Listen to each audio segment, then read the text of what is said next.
is that whereas 40 years ago when I was born, the question of having to deal with what is unspoken by the subjugated, what is never said to the master, but of having to deal with this reality was a very remote possibility. It was in no one's mind. When I was growing up, I was taught in American history books that Africa had no history, and neither did I. That I was a savage, about whom the less said the better, who had been saved by Europe and brought to America. And of course, I believed it. I didn't have much choice. Those were the only books there were. Everyone else seemed to agree. If you walk out of Harlem, ride out of Harlem, downtown, the world agrees. What you see is much bigger, cleaner, whiter, richer, safer than where you are. They collect the garbage. People obviously can pay their life insurance. The children look happy, safe. You are not. And you go back home. And it would seem then, of course, that it's an act of God, that this is true, that you belong where white people have put you. It is only since the Second World War that there's been a counter-image in the world.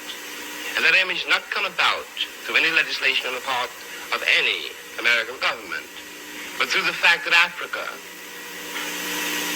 was suddenly on the stage of the world, and Africans had to be dealt with in a way that had never been dealt with before. This gave an American Negro for the first time a sense of himself beyond a savage or a clown. It has created and will create a great many conundrums. One of the great things that the white world does not know, but I think I do know, is that black people are just like everybody else. One has used the myth of Negro and the myth of color to pretend and to assume that you were dealing essentially with something exotic, bizarre, and practically, according to human laws, unknown. Alas, that is not true. We are also mercenaries, dictators, murderers, liars. We are human too. What is crucial here is that unless we can manage to establish some kind of dialogue between those people whom I pretend has paid for the American dream and those other people who have not achieved it, we will be in terrible trouble. I want to say at the end, at the last, is that is what concerns me most. We are sitting in this room and we are all, at least we like to think we are, relatively civilized. And we can talk to each other at least on certain levels. So that we could walk out of here assuming that the measure of our enlightenment, or at least our politeness, has some effect on the world. It may not. I remember, for example, when the ex-Attorney General, Mr. Robert Kennedy,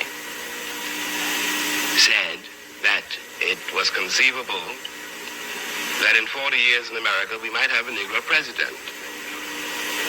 And that sounded like a very emancipated statement, I suppose, to white people. They were not in Harlem when this statement was first heard, and did not hear, and possibly will never hear, the laughter and the bitterness and the scorn with which the statement was greeted.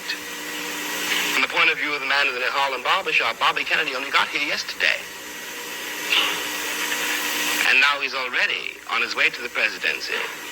We've been here for 400 years, and now he tells us that maybe in 40 years, if you're good, we may let you become president.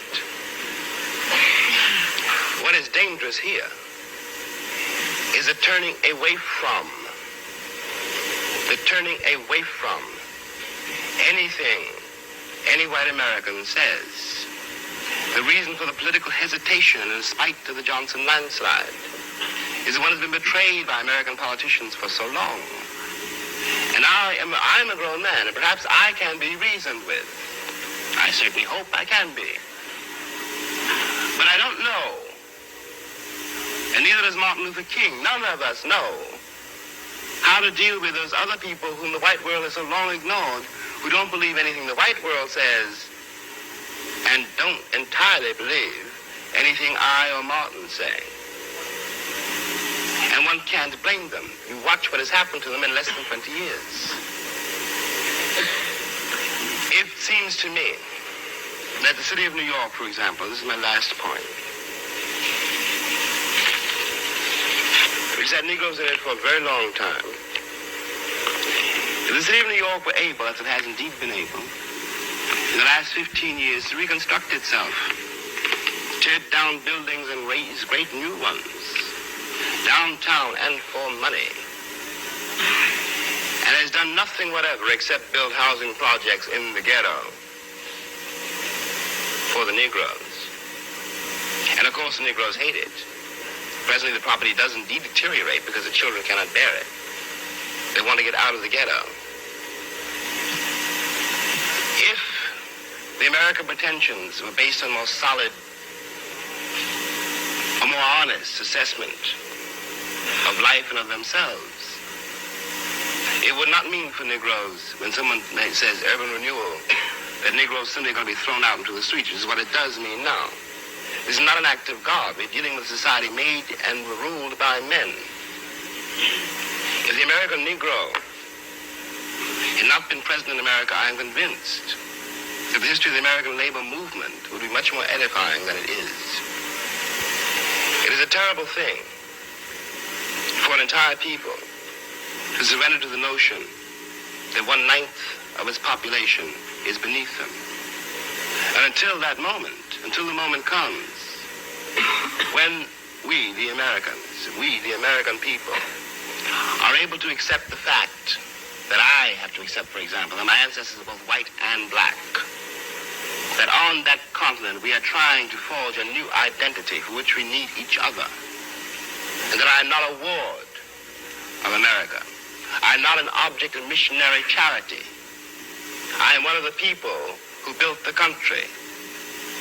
Until this moment, there is scarcely any hope for the American dream, because the people who are denied participation in it, by their very presence, will wreck it. And if that happens, it's a very grave moment for the West. Thank you.